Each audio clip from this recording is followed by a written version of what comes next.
Hi guys, it is Wednesday afternoon and I am ready to read the next chapter of our read aloud, which again is The Missing Magic, and we are now on chapter 2, which is Reckless with Relics. Reckless with Relics. The door to the small animal's room was slightly ajar and Clover peered in. Mr. Jams, Oliver, and a girl around Clover's age stood in front of the magic kitten's cage. Mr. Jams had his back to the door, and Oliver and the girl were facing Clover, but they were busy talking and didn't seem to notice her. The girl looked like a witch with pointy boots and a dress patterned with bats and spiders. Her long black hair was streaked with purple and fell across one eye. She kept flicking it away with a toss of her head as she smiled up at Oliver and then down again at the kitten.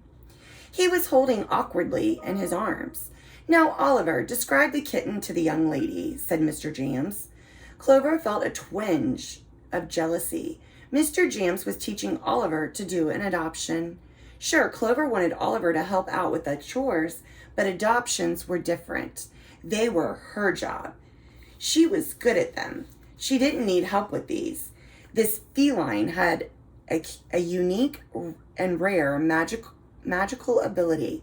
Ocular glaciation, said Oliver. Ocular glaciation. Clover rolled her eyes.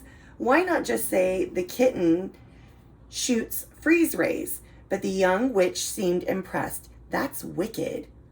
She giggled, reaching out to pet Blizzard's tiny black head. I've started a lemonade stand, and Blizzard could help me keep the cups chilled. Oh, Ollie, I think he's perfect. You don't mind if I call you Ollie, do you? And I just want to go back and ocular, if we think about that word, ocular has to do with the eyes. So ocular glaciation, and when you think of like a glacier, something that freezes, a glacier freezes. So if you use the base word glace, like in glacier, glaciation would mean to freeze. And then again, like I said, ocular has to do with the eyes, and that the prefix, when you talk about the prefix of a word that helps you understand the meaning of the word, you think of like ocu. So let me show you the picture. There's a picture of Oliver holding the cat.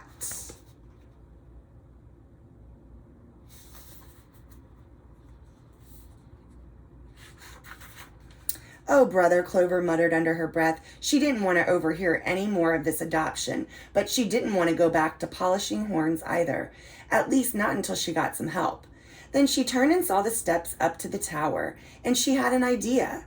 In all the weeks Clover had worked at the agency, she'd never been up to the tower. She knew it was where Mr. Jams lived, and now Oliver too.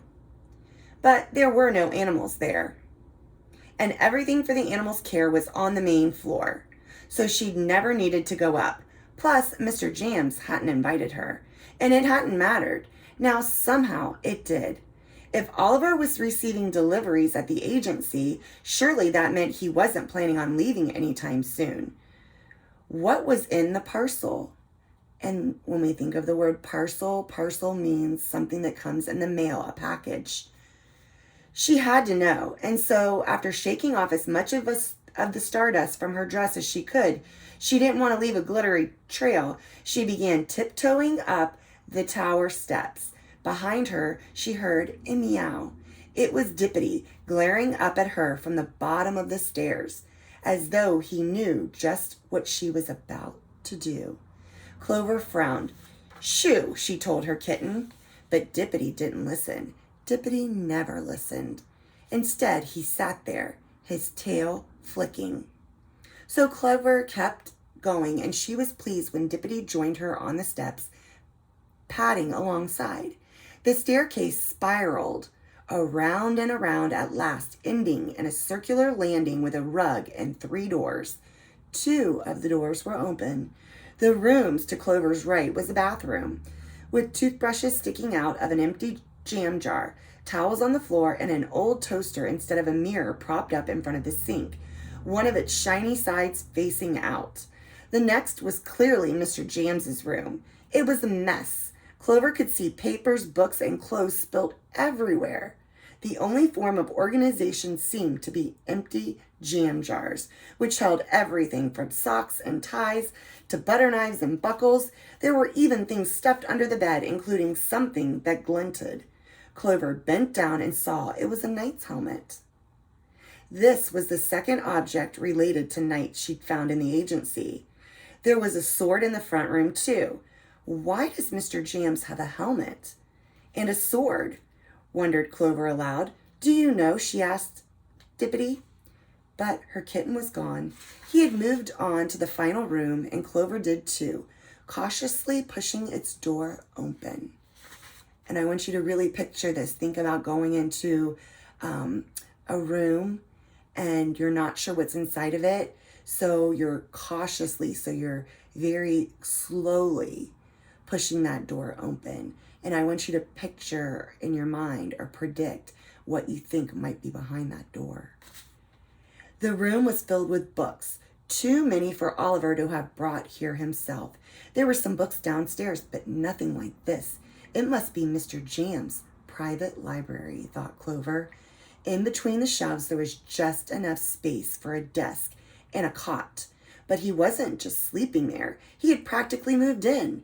Eggs, or at least images of them, were everywhere. Spotted egg patterned the blanket on the tiny cot, and the pillow was shaped like an egg.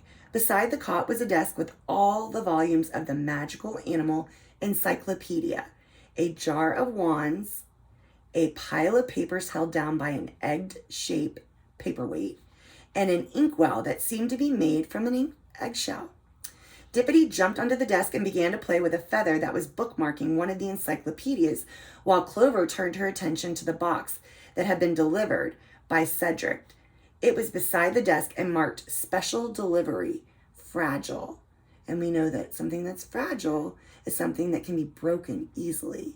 It requires a lot of care. The box was open, but only the first item was unwrapped. Oliver must have just started looking through the contents when the witch arrived. Clover picked up the first object. And here's a picture of the room, and you can see Clover and you can see Dippity. Was your inference or your prediction right about what you thought was behind that door? Do you think it was a big deal to open that door so cautiously?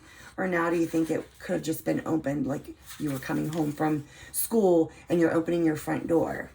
So what do you think about that? It was a set of tiny antlers from a petrified jackalope, read its tag. She had met a creature with antlers like this. Lulu the leprechaun had an invisible bunny with them. Oliver had examined it by touch only, of course, before Lulu left on a family trip. What else might I find? Clover wondered, pushing back some of the tissue paper. Alongside the antlers, there was a giant fossilized footprint as big as a dragon's patch of fur that disappeared when it was held up to the light, a see-through scale from a polo serpent, and last but not least, a collar with a tag that said it belonged to a shadow creature. These must be relics from invisible animals, thought Clover to help Oliver with his book. But what's the point of him staying here if he needs everything sent to him? She was checking the box again to make sure she hadn't missed anything, when something tucked in the bottom corner caught her eye. It was a glittering chain with a charm in the shape of a sun. It wasn't even wrapped. She took it out.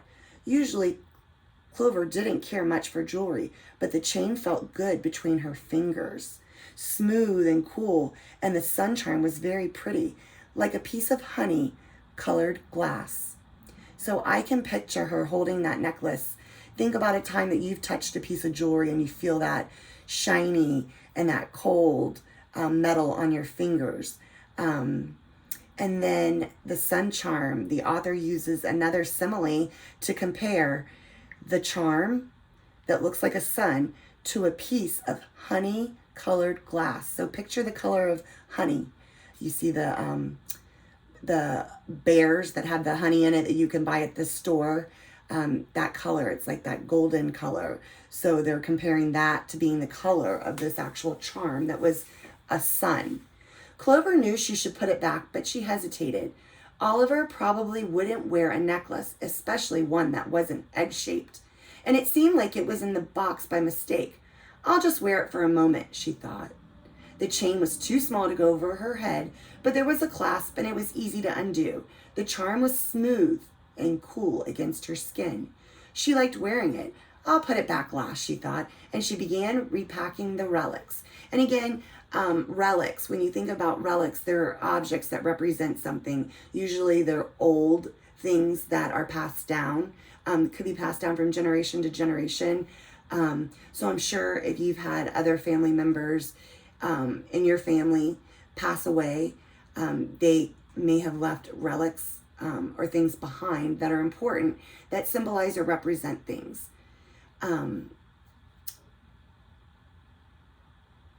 Clover was almost done when she noticed a piece of paper that she had missed before, tucked in among the tissue. Her eyes read it before her heart told her not to. So again, she let her eyes look at it before she thought about it. Dear Oliver, Mother told me of your interest in invisible animals. Does that mean you will be writing another one of your books? If so, I hope this one is significantly shorter. The museum was going to put this box of relics into storage, but since I'm the curator and can do such things, I decided to send it to you instead. No need to thank me. I hear you will be staying on at the MAAA, Magical Animal Adoption Agency. And the person that's writing this letter to Oliver is a curator. The curator is the person that is in charge of the museum. Sometimes the curator will take you around from each of the different things. Trying to think of the word and keep slipping my mind. Exhibits. So the curator will take you to each one of the exhibits and explain each one to you. So if you were in a museum and it was full of dinosaurs, the curator may walk you to where the T-Rexes are. They may walk you to where the Brontosaurus are. So that's what a curator does. They take you from exhibit to exhibit, explaining the things to you and why they're so meaningful, and maybe give you some history behind it. Good luck with your interactions with the animals. Try not to get eaten. Your brother, Barnaby von Hoof. So now we know that Oliver is an animal expert and his brother is a curator at a museum. And his name again is Barnaby. P.S. Did you hear I was recently awarded my 6th scholarship from the Royal Claw and Tooth Society? Oliver's brother sounded even more annoying than he was. Clover tucked the letter back into the box. Okay, she said to Dippity, time to go. She stood up, and then she remembered the necklace. Even if no one would miss it, it wasn't hers. She was about to take it off when... Go, said a familiar voice behind her. It was Mr. Jams. But what are you doing here, Clover? So it sounds like Clover got caught. So I'm not sure what's going to happen. Chapter 3 is called Sir Walter Winsmith. And remember, we're not going to read chapter 3 until Monday. So you have all weekend to think about what's going to happen to Clover now that she's got caught. And maybe think about when you've got caught doing something that you shouldn't have been doing, or maybe you didn't think anybody was watching you. I know at Christmas time when I was a child, I would sneak into my parents' room when they were at work or when they were not inside and try to find anything that they might have bought me for Christmas.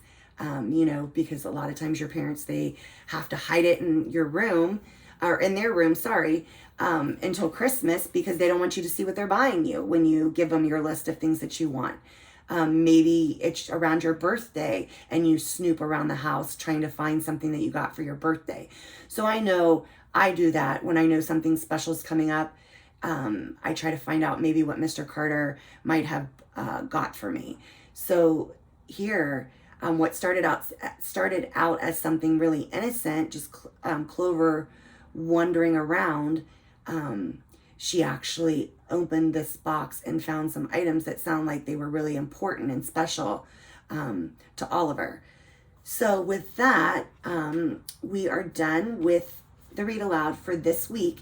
So today's assignment, yesterday's assignment was to pick your favorite part of our last book, The Enchanted Egg, and write 5 sentences, a complete paragraph about your favorite part, and that needed to be submitted in reading. And that was for Tuesday. Today is Wednesday, so you listen to chapter 1 of our read aloud for Wednesday, and then tomorrow is Thursday, and you will be listening to chapter 2, which I just read, tomorrow. And then Friday, your assignment, which is in reading where you'll submit it, is to pick your favorite part so far from chapter 1 and chapter 2. Remember, chapter 1 was Oliver the Expert. Chapter 2 was Reckless with Relics. And you're going to either draw a picture and illustrate your favorite part so far, or you can upload an audio file where you just tell me in your own words what your favorite part is so far in this book. And that is your assignment for reading, for the independent reading. I know I mentioned it once before, so I'll just go ahead and tell you guys again. The independent reading I've taken off, and in its place I have put our read aloud, because I know the read aloud takes us about 20 minutes a day. So that way it can take the place of your independent reading, because you're reading all day when you're doing your reading assignments in math and science and writing. So with that being said, if you have any questions, if you're having trouble getting onto something, please let me know. And I am right here. You can reach me through email, through Teams, through email and Canvas, and I will get back to you as soon as I can. So I hope you guys all have a great weekend. I hope you enjoy your time with your family. I hope that you all are practicing safety. And just remember, I'm thinking about you. Today is Wednesday again. It is Logan's birthday, so I wish Logan a very happy birthday. I wish we were together as a class to celebrate it. So if you get a chance, make sure you can email Logan and you can tell him happy birthday. So until Monday, I will be thinking of you from my heart to your heart. I wish you love and happiness and safety and just a great time with your family. So I hope you have a great weekend. I'll see you on Monday. Bye.